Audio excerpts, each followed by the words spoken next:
साहब दाई वैसे मुदस्सर भाई जी। इस वक्त हमारे साथ मौजूद हैं प्रोफेसर डॉक्टर अशरफ निज़ामी। आप हैं जी president Pakistan medical association. Sir, एक सवाल है आपसे, उसका जवाब आप ही से हम चाहेंगे। एक तो ये बताएं कि कोरोना के हवाले से वैक्सीन की क्या अहमियत है, और हुकूमत पाकिस्तान ने इस हवाले से जो SOPs बनाए हैं, और अब तो गाड़ियाँ भी उन्होंने बना ली हैं कि जो मुख्तलिफ जगहों पर जाकर वैक्सीन लगा रही हैं, इसको आप किस नज़र से देखते हैं? बहुत बहुत शुक्रिया मुदस्सर कदीर साहब आपका कि आपने हमें एज़ पाकिस्तान मेडिकल एसोसिएशन और बहुत ही अहम जो एक नुक्ता है और बहुत ही अहम इशू है जो आजकल के लोगों के अंदर बहुत सी गलत फहमियाँ पैदा हुई हैं, और सोशल मीडिया के हवाले से अलाबला किस्म की जो लोगों ने पोस्टें लगा दी हैं जस्ट फॉर नथिंग, हालांकि ना तो उनका कोई एक्सपीरियंस है, ना उनके बारे में कोई उनकी चीज़ों का पता है, लेकिन जस्ट एक कन्फ्यूजन क्रिएट करने की खातिर जो की है, उसके लिए आपने जो बहुत अहम नुक्ता आज उठाया है, मैं अपने लिए बाइस इज़्ज़त समझता हूँ कि मैं उसको रिप्रेजेंट करूँ और आपको बताऊँ कि क्या वजह है और हमें क्या करना चाहिए। मैं अर्ज़ करूँ कि पाकिस्तान ने, हुकूमत ने, गो कि हम दुनिया के अंदर इस वक्त बहुत कम उस स्टेज पे जा रहे हैं, लेकिन फिर भी देखने को आया है कि हुकूमत ने जो आखिरी दिनों के अंदर जो एक्शंस लिए हैं, कि पाकिस्तान के अंदर जो है तमाम सूबों के अंदर, बिलखुसूस पंजाब के अंदर जो किया गया है कि मैक्सिमम अवेयरनेस कैंपेन जो है वो शुरू की है कि लोग जो है वैक्सीन के लिए आएँ और अपने आप को वैक्सीनेट करवाएं। गुजारिश ये है कि हमारे पास सिर्फ एक ही रास्ता है, वो है प्रिवेंशन। अब प्रिवेंशन की खातिर जो हम पहले से कह रहे हैं और आज भी कह रहे हैं, और हमने दुनिया के अंदर कि जिन्होंने SOPs, और SOPs को अगर हम मतलब थोड़ा सा कहें तो उसके अंदर 3 चीज़ें जो बहुत अहम है, वो है एक मास्क का इस्तेमाल है, दूसरा आपने अपने हाथों को धो के रखना है, हाथों को धोना है जहाँ पानी मौजूद नहीं है साबुन के साथ, वहाँ पे आपने सैनिटाइज करना है, और तीसरी जो लफ्ज़ हम यूज़ करते हैं that is a social distancing या फिज़िकल डिस्टेंसिंग, कि हमें इतने फासले पे होना चाहिए जब हम बातचीत करें तो ताकि हमारा जो लुआब निकलता है, जो ज़र्रात आते हैं, तो वो एक दूसरे शख्स तक ना फैल सके और उनको इफ़ेक्ट ना करें। और जो अभी तक माना गया है कि ये 2 गज तक जो है ये कोविड-19 के जो वायरस है ये वहाँ तक नहीं जाता, तो लिहाजा अगर हम 2 गज का या मतलब 6 फीट का अगर फासला रखें तो वो सेफ है। अब इससे बढ़ के जो साइंस ने तरक्की की, एक तो मैं आपके तवज्जो से अप्रिशिएट करना चाहूँगा उन साइंटिस्ट लोगों को कि जिन्होंने दिन रात मेहनत करके, जबकि ये देखने में आता है कि 7 से 10 साल का वक्त होता है किसी भी वैक्सीन को तैयार करने के लिए, लेकिन इस वक्त जो साइंस ने तरक्की की, साइंसदानों ने जो मेहनत की दिन रात, और 1 साल के अंदर अंदर ही हमने देखा कि वैक्सीन तैयार हो गई, और जनवरी फरवरी से दुनिया के ममालिक के अंदर वैक्सीन लगना शुरू हो गई, और वो ममालिक जिन्होंने अपने आप को वैक्सीनेट करवा लिया, वहाँ पर ये चीज़ें काफ़ी हद तक वो दुरुस्त हो गई। अमेरिका के अंदर मतलब देखने में आया कि 70% तक वहाँ पे लोगों को वैक्सीन, और वहाँ पे तो मॉल्स के अंदर लोग अनाउंस करते हैं कि मतलब जो वॉक इन किस्म की है वहाँ वैक्सीन करवा सकते हैं। इसी तरह से बरतानिया के अंदर हमने देखा कि बरतानिया भी साफत से निकला, ऑस्ट्रेलिया के अंदर देखा, और दुनिया के जितने ममालिक हैं, चाइना सबसे बड़ी एग्जाम्पल हमारे साथ रही। पाकिस्तान के अंदर भी मैं समझता हूँ कि इस वक्त जो वैक्सीन का अमल शुरू किया गया ये बहुत अच्छा वैक्सीन का अमल है। अभी बड़े सवालात होते हैं जी अमेरिकन अच्छी होगी, जी चीनी अच्छी होगी। मैं आपके साथ एक सिंगल लाइनर के तौर पे जो बात शेयर करना चाहूँगा, वो वैक्सीन अच्छी है जो हमें मिलती है, जो मौजूद है। पाकिस्तान के अरबाब इख्तियार, हुकूमत, मेडिकल प्रोफेशंस, डॉक्टर्स कभी कोई ऐसी वैक्सीन की इजाज़त नहीं दे सकते कि जिसके अंदर जो कॉम्प्लिकेशंस या उसके साइड इफ़ेक्ट्स कोई ऐसे ज़्यादा हों। अल्हम्दुलिल्लाह अब हमारे यहाँ पाकिस्तान के अंदर लाखों की तादाद के अंदर जो चाइनीज़ वैक्सीन हमारी 2 तरह की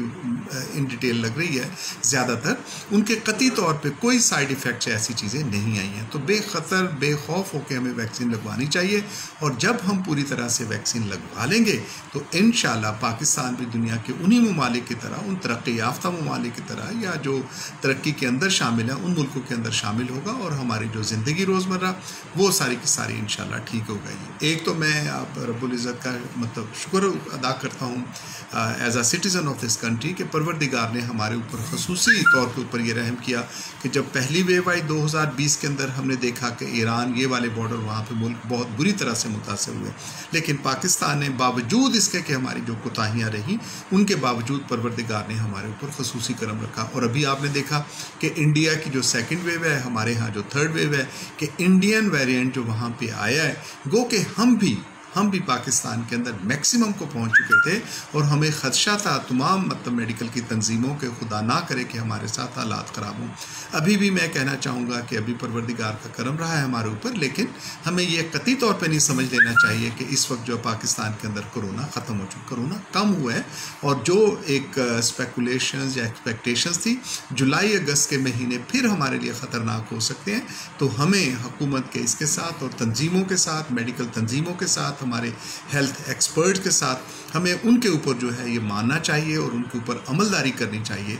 कि अपने आप को महफूज रखें। अभी तक हमें मास्क का इस्तेमाल करना चाहिए, सोशल डिस्टेंसिंग रखनी चाहिए और अपने हाथों को धो के और किसी भी ऐसे इन्फेक्टेड पेशेंट के साथ नहीं जाना चाहिए जिसका हमें पता चले कि खुदा न खास्ता वो कोविड से मुतासिर हुए हैं। तो मैं समझता हूँ कि अगर ऐसी चीज़ों के ऊपर हमने अमलदारी रखी तो इंशाल्लाह वो दिन दूर नहीं जब पाकिस्तान के अंदर ज़िंदगी बिल्कुल वैसी ही नॉर्मल हो जाएगी जैसी कि 2020 से पहले थी। डॉक्टर साहब, हुकूमत पंजाब ने खसूसी इक़दाम कुछ किए जिसमें ये है कि पहले नज़र आता है कि 2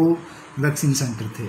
एक था एक्सपो सेंटर में और दूसरा था मीनार पाकिस्तान पर। अब तकरीबन मेरा ख्याल है शहर भर में 10 से ज़्यादा वैक्सीनेशन सेंटर कायम किए जा चुके हैं। अब एक नई गाड़ी भी उन्होंने ले ली है जिस गाड़ी में लग के मुख्तलिफ़ जगहों पर जाके वैक्सीनेट कर रहे हैं। आप हुकूमत के इस इक़दाम को किस नज़र से देखते हैं और लोगों को क्या आप कहेंगे कि जाके वैक्सीन लगवाएँ, क्या करेंगे? देखिए, मैं पहले ही जैसे अर्ज़ कर चुका हूँ कि मतलब मैंने अपील की है कि सब दोस्तों को, के सब पाकिस्तान के माओं, बहनों, भाइयों, बच्चों को जाके वैक्सीन, एक मैं आपके साथ पाकिस्तान मेडिकल एसोसिएशन की तरफ से हमने हुकूमत का साथ देने के लिए जो private hospitals, private medical colleges हैं, ये फोर्स ही करते हुए कि यहाँ पे ऐसी वबा आ सकती है, हमने 43,000 बेड जो पाकिस्तान के अंदर हैं वो वहाँ पे हमने ऑफ़र उनको करवाई थी। हमने ऑफ़र करवाई थी पाकिस्तान मेडिकल एसोसिएशन ने कि जितने professors, consultant, doctors, nurses private sector के हैं उन लोगों की इनको ऑफ़र करवाई थी। हमने मज़ीद उनके साथ ये ऑफ़र करवाई थी कि जो हमारे साथ इस वक्त जो वैक्सीनेशन के प्रोग्राम है, आपने जैसा फरमाया कि ज़्यादा है, मैं समझता हूँ कि शुरू से इसके साथ थे।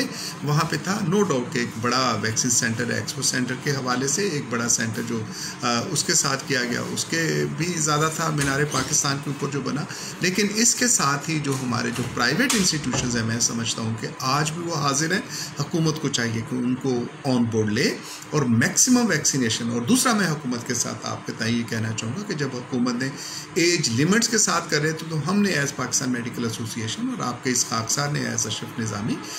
गुजारिश की थी हुकूमत से, और मैं शुक्रगुजार हूँ हुकूमत का कि उन्होंने हमारी ये बात मानी कि बजाय इसके कि हम लोगों को कंपेल करें और अगर लोग रिलेक्टेंट हैं, नो डाउट कि हमें उनको कन्विंस करना चाहिए, लेकिन अगर हम एज नीचे कर लेंगे तो कम एज के साथ भी वो सारी चीज़ें ठीक हो जाएंगी। गवर्नमेंट हैज़ एग्रीड अपॉन, उन्होंने कि 19 साल तक कर दिया, मैं कहता हूँ उनको 16 साल तक ले आएँ, क्योंकि अभी बहुत से ममालिक हैं जिन्होंने बच्चों के अंदर भी इसको मतलब कह दिया कि बच्चों के साथ भी लगवा सकते हैं। जो प्रेग्नेंट ख़वातीन हैं, प्रेग्नेंट ख़वातीन ये लगवा सकती हैं, कतई तौर पे उनके साथ भी कोई इसके नुकसान नहीं है, कोई साइड इफ़ेक्ट्स नहीं हैं। तो हैविंग सेड कि जितने भी सेंटर्स हैं लाहौर के अंदर माशाल्लाह वहाँ पे कोई रश जो हम समझते हैं जी गर्मी है, 24 आवर सर्विसेज खोल दी गई हैं। अपने इलाके के अंदर देखें, हुकूमत ने तकरीबन इन इलाकों को देखते हुए वहाँ पे कर दिया है। तो हमें हुकूमत की इस सहूलत के साथ, हुकूमत के इन इक़दामात के साथ हमें एक मतलब मुअज़्ज़ज़ शहरी के और ज़िम्मेदार शहरी के होने के नाते से हमें अपना फ़र्ज़ अदा करना चाहिए और बढ़ चढ़ कर हम प्रोपोगेट करें। अगर ख़ुद लगवा ली है, अपने बहन भाइयों को लगवाएँ, अपने पेरेंट्स को लगवाएँ, अगर अपनों को करवा चुके हैं अपने हमसायों को लगवाएँ, मोहल्ले के। अब तो वो वक्त है जबकि हर शख्स को जो है एक आगे बढ़ के इसको प्रोपोगेट करने के लिए और इसका एक मुजाहिद बन के आना चाहिए, ताकि वो जो नेगेटिव प्रोपोगंडा है उस नेगेटिव प्रोपोगंडा का हम सद्देबाब कर सकें और अपने आप को बचाएं, अपनी कौम को बचाएं, अपने ख़ानदान को बचाएं। डॉक्टर साहब, हुकूमत एक तरफ कह रही है, जो बड़ा अच्छा इक़दाम है, कि हम तकरीबन 1 लाख बंदों को डेली वैक्सीनेट कर रहे हैं, तो और तमाम जितने टीचिंग हॉस्पिटल्स हैं पंजाब में उनमें यह सहूलियत फराहम कर दी गई है। इसको आपको किस नज़र से देखते हैं? देखिए मुदस्सिर, मैं समझता हूँ कि हुकूमत के लिए ये ज़्यादा अच्छा होता है कि कंपल्सरी कराए। जो इसेंशियल सर्विसेज हैं, जिनके अंदर पुलिस है, फ़ौज है, डॉक्टर्स हैं, नर्सेज हैं, पैरामेडिकल स्टाफ है, हमारे ट्रांसपोर्ट के साथ हैं, हूसोएवर इट इज़, उनके लिए कंपल्सरी करार दें कि उन लोगों की इसेंशियल है कि वो अपना वैक्सीनेशन कार्ड दिखाएं। हम एज आ डॉक्टर्स, मैं अगर नहीं लगवाना चाहता तो मेरे ऊपर ये इख्तियार नहीं है कि खुदा न खास्ता वो जरासीम मैं अपने मरीज़ों के साथ लेके जाऊँ। सो मैं इसको बिल्कुल, इसके अंदर कंट्रोवर्सीज मौजूद हैं कि जी हर एक का इख्तियार है, कोई लगवाना चाहता है लगवाए, कोई नहीं लगवाना चाहता ना लगवाए, लेकिन मैं समझता हूँ कि जो हमारे दुकानदार हजरात हैं, they should must have a certificate over there के वैक्सीनेटेड है। नाई हैं हमारे, उनके साथ वैक्सीनेटेड ही होना चाहिए। डेंटल सर्जन हैं वैक्सीनेटेड कि यस आई एम वैक्सीनेटेड। तो अगर हुकूमत इस किस्म का कोई लेजिस्लेशन, कोई कानून साजी करेगी, मैं ज़ाती हैसियत में और एज़ पाकिस्तान मेडिकल एसोसिएशन को हम डेफिनेटली उसको सपोर्ट करेंगे। और ये रिक्वेस्ट करना, रिक्वेस्ट से ये आगे वाला दर्जा है, मैं समझता हूँ ये बहुत ज़्यादा ज़रूरी है हमारे लिए। टीचर्स, हमारे बच्चे आते हैं, टीचर्स की 100% वैक्सीनेशन चाहिए। वो बच्चे जो कॉलेज और यूनिवर्सिटी के साथ हैं, हुकूमत ने खोल दिया है कि आप अपना कार्ड दिखाएं। मेडिकल कॉलेज के लिए कम अज़ कम हम अवेयर हो कि वो अपना कार्ड दिखाएंगे और वैक्सीन, मैं समझता हूँ कि इसके लिए इसेंशियल होना चाहिए। सिर्फ यही नहीं कि वहाँ आएँ, और मेडिकल कॉलेजेस के अंदर वैक्सीनेशन सेंटर्स अगर बन गए हैं बहुत अच्छा है, अगर नहीं बने तो कॉलेजेस के अंदर ये वैक्सीनेशन सेंटर्स होने चाहिए और इसेंशियल करार देना चाहिए कि वहाँ पे आके हमारे बच्चे जो 19 साल से बड़े ही होते हैं मेडिकल कॉलेज के अंदर आने के लिए, अगर हम अपनी पॉपुलेशन को वहाँ पे वैक्सीन करवा लेंगे, और ये कि 1 लाख तक हुकूमत दिन में करना चाहती है, मेरे नज़दीक ये अभी कम है, हमें इससे ज़्यादा बढ़ के आना पड़ेगा। गो के गवर्नमेंट कहते हैं कि इस साल के आखिर तक हम ये अपने टारगेट्स पूरे करेंगे और 7 करोड़ का टारगेट है, जबकि मैं समझता हूँ कि इस टारगेट को बढ़ाना होगा। जब हम 70% अपनी कौम को समझते हैं कि ये वैक्सीन देनी है, तो 70% of the population of 22 crore, ये 7 करोड़ नहीं बनती, इससे ज़्यादा बनती है। बहरहाल ये एक डे टू डे हमारे अफेयर्स हैं, चलते रहेंगे, हमारे लिमिटेड रिसोर्सेज हैं, लेकिन will of the government, I appreciate कि will of the government now one can see कि गवर्नमेंट ये करना चाहती है, और इसी तरह से तमाम इदारे भी इसको कर रहे हैं, तो इंशाल्लाह ये ठीक होगा। प्रोफेसर डॉक्टर अरशद निज़ामी, आपका रेडियो पाकिस्तान से और मुझसे बात करने का बहुत बहुत शुक्रिया। आपका शुक्रिया जी।